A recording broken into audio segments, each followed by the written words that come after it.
kesempatan sore hari ini, izinkan saya menyampaikan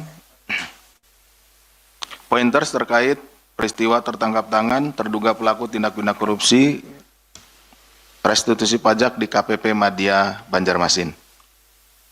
Pada hari ini Kamis 5 Februari 2026, KPK akan menyampaikan informasi lengkap terkait dengan peristiwa tertangkap tangan para terduga pelaku tindak pidana korupsi terkait pengajuan restitusi pajak ya, di kantor pelayanan pajak KPP Banjarmasin, Kalimantan Selatan. Jadi restitusi itu adalah pengembalian kelebihan.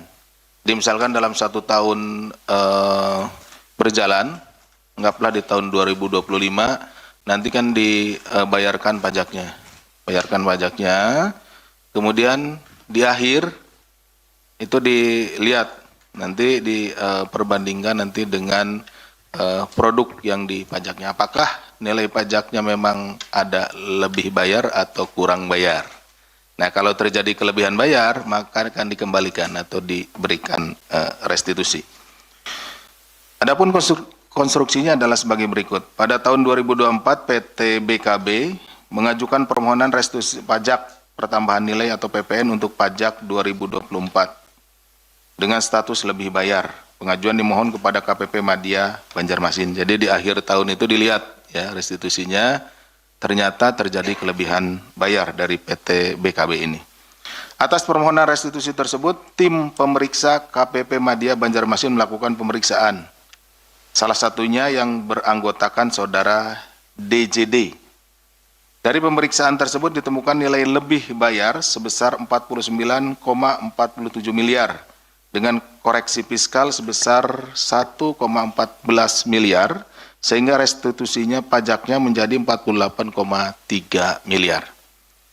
Selanjutnya pada November 2025, Saudara MLY selaku Kepala KPP Madya Banjarmasin melakukan pertemuan dengan pihak PT BKB, yaitu Saudara PNZ, ya, selaku Manajer Keuangan PT BKB dan Saudara ISY selaku Direktur Utama PT BKB. Jadi ada pertemuan di sini, ya, di bulan November ada pertemuan dari pihak KPP, ya, dengan dari wajib pajak. Wajib pajaknya di sini adalah dari PT BKB, ya, VNZ dengan ISY. Dalam pertemuan lanjutannya, MLY menyampaikan kepada VNZ bahwa permohonan restitusi PPN PT BKB dapat dikabulkan dengan menyinggung adanya uang apresiasi. Gitu ya. Jadi disinilah mulai terjadi meeting of mind-nya. Pertemuan dua kepentingan, dua keinginan. Yang satu ingin supaya restitusi pajaknya dikabulkan, ya. Yang satu si yang mengabulkan, dalam hal ini pihak dari KPP Madyanya menginginkan adanya uang apresiasi seperti itu. Jadi di sana pertemuannya, ya, meeting of mind-nya. Kemudian PT BKB melalui VNZ menyepakati permintaan tersebut dengan besaran 1,5 miliar kepada MLY sebagai uang apresiasi dengan adanya uang sharing untuk VNZ. Ya, jadi setelah dihitung-hitung tadi kan ada 48,3, ya.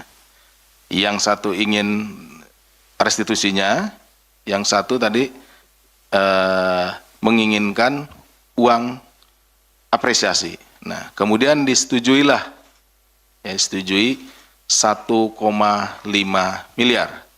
Tetapi ya, dari pihak perusahaan juga ini di VNZ ini, secara pribadi dia minta bagian juga gitu, karena si VNZ ini adalah bagian keuangannya atau manajer keuangan PT BKB. Pada bulan Desember 2025, KPP Madya Banjarmasin menerbitkan surat ketetapan pajak lebih bayar.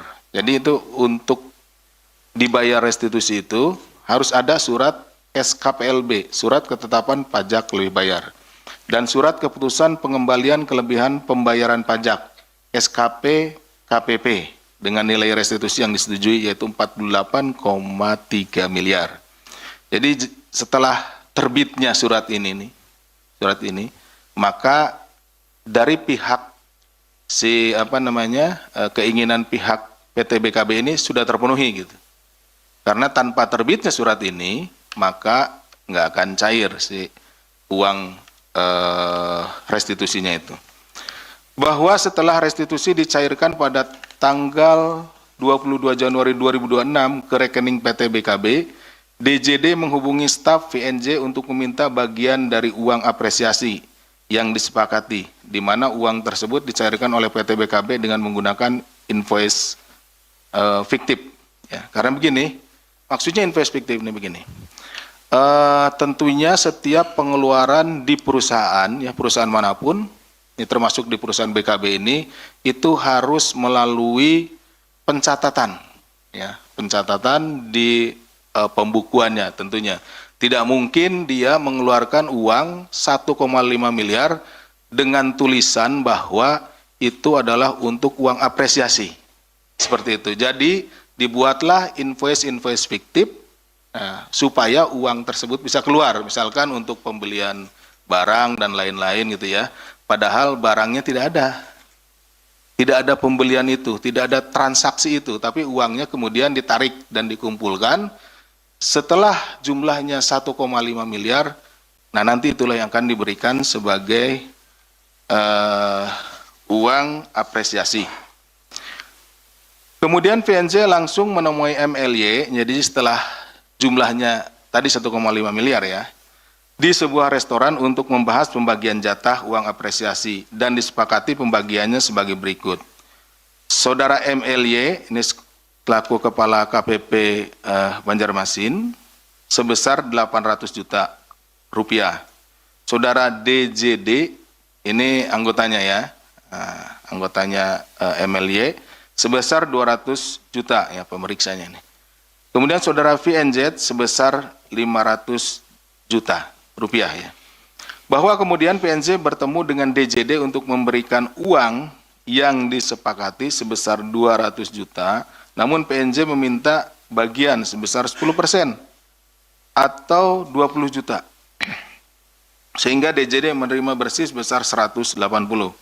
Dan uang tersebut telah digunakan DJD untuk keperluan pribadinya. Jadi ada simbiosis ya, simbiosis mutualisme walaupun ini dalam konteks yang salah gitu ya.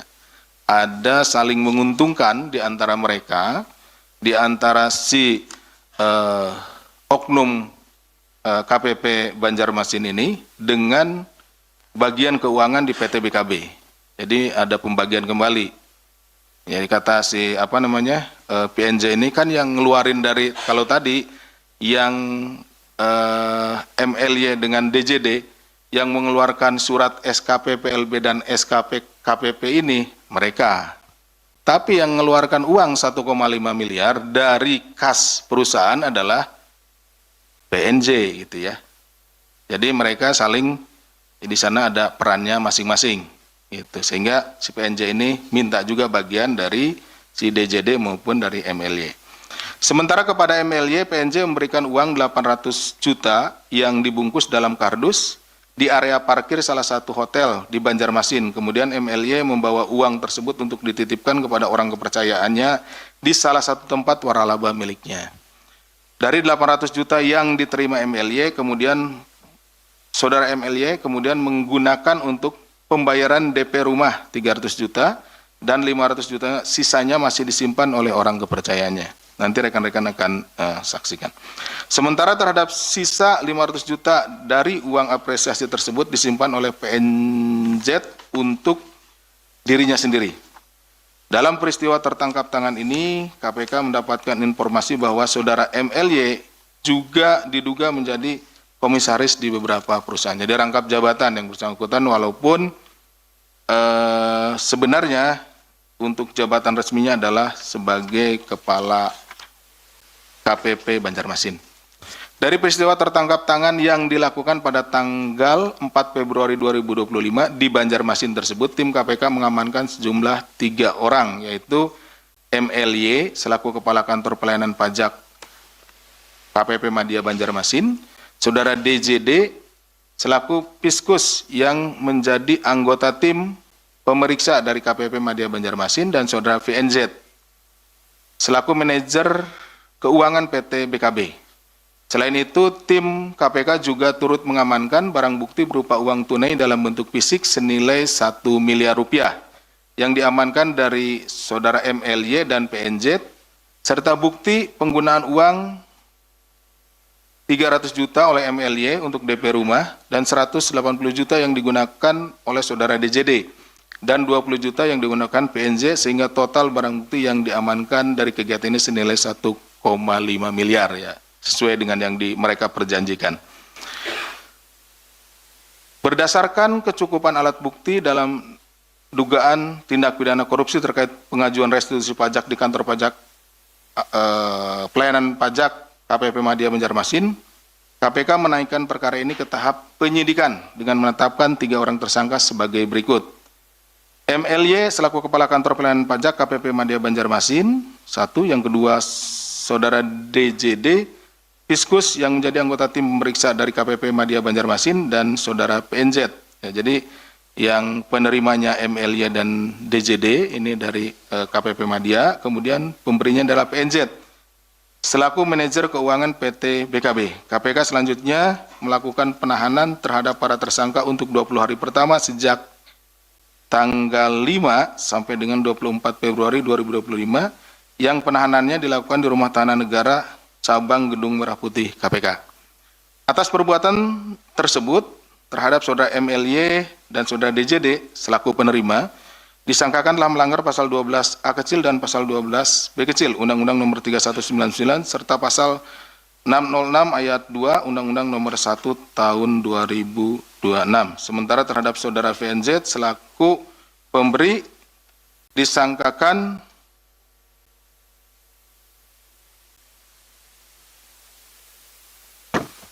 telah melanggar pasal 605 dan pasal 606 ayat 1. Ini mungkin KUHP yang baru ya, Undang-Undang Nomor 1 Tahun 2023 ya, di Undang-Undang Nomor 1 Tahun 2003. Jadi saya ulangi lagi, atas perbuatan terhadap saudara MLY dan saudara DJD selaku penerima disangkakan telah melanggar pasal 12 huruf A dan pasal 12 huruf B Undang-Undang Nomor 31 Tahun 99 serta pasal 606 ayat 2 dan Undang-Undang Nomor 1 Tahun 2023. Sementara terhadap saudara PNZ selaku pemberi disangkakan telah melanggar pasal 605 dan pasal 606 ya ayat 1. Ini kan ada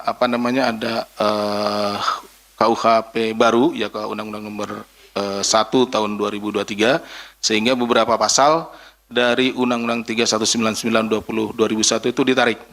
Ya, ada pasal 2, pasal 3, pasal 5, pasal 11 dan pasal 13. Ditarik ke pasal 603, 604, 605 dan 606. Jadi rekan-rekan bisa nanti lihat di paling belakang ya, di KUHP baru Undang-Undang Nomor 1 Tahun 2023. Dalam kesempatan ini KPK menyampaikan apresiasi dan terima kasih kepada seluruh pihak yang telah mendukung serta berkontribusi dalam peristiwa tertangkap tangan ini, khususnya kepada para pihak yang telah menyampaikan laporan pengaduan. Karena kami sampaikan di sini bahwa keberhasilan dari tertangkap tangan ini adalah adanya laporan dari masyarakat. Tentunya masyarakat memberikan informasi kepada kami dan tim dari KPK menindaklanjuti sehingga kita bersama-sama bisa memberantas perkara korupsi. Selain dari itu, izinkan kami menyampaikan bahwa terungkapnya dugaan tindak pidana korupsi dalam proses restitusi pajak menjadi pintu masuk bagi KPK untuk menelusuri kemungkinan adanya praktik serupa terhadap wajib pajak maupun jenis pajak lainnya. Ya, jadi tentunya ini tidak akan berhenti sampai di sini karena kami melihat kita juga beberapa waktu yang lalu ya ada di KPP Jakarta Utara ya, kemudian ini di KPP Banjarmasin. Kenapa? Karena pajak itu merupakan salah satu pilar dari pendapatan negara kita yang nanti akan digunakan kembali untuk pembangunan. Jadi kalau terjadi kebocoran di pajak ini tentunya akan berpengaruh terhadap pembangunan kita. Kemudian KPK juga berharap dari upaya penindakan ini dapat menjadi pemantik bagi Kementerian Keuangan. Kami sangat mengapresiasi apa yang dilakukan oleh Kementerian Keuangan di bawah pimpinan Bapak Purbaya tentunya yang melakukan bersih-bersih sehingga meningkatkan pendapatan bagi negara, khususnya dalam hal ini di Direktorat Jenderal Pajak, untuk melakukan upaya perbaikan sistem sehingga potensi atau risiko korupsi di sektor perpajakan di wilayah lainnya dapat dimitigasi. Selanjutnya kita akan menunjukkan barang bukti dalam peristiwa tertangkap tangan ini yang diamankan dari saudara MLY dan VNZ yang merupakan sebagian dari total barang bukti senilai 1,5 miliar. Jadi dalam kesempatan ini kita akan menampilkan 1 miliar dalam bentuk cash atau uang tunai dalam bentuk pecahan rupiah. Kami persilakan.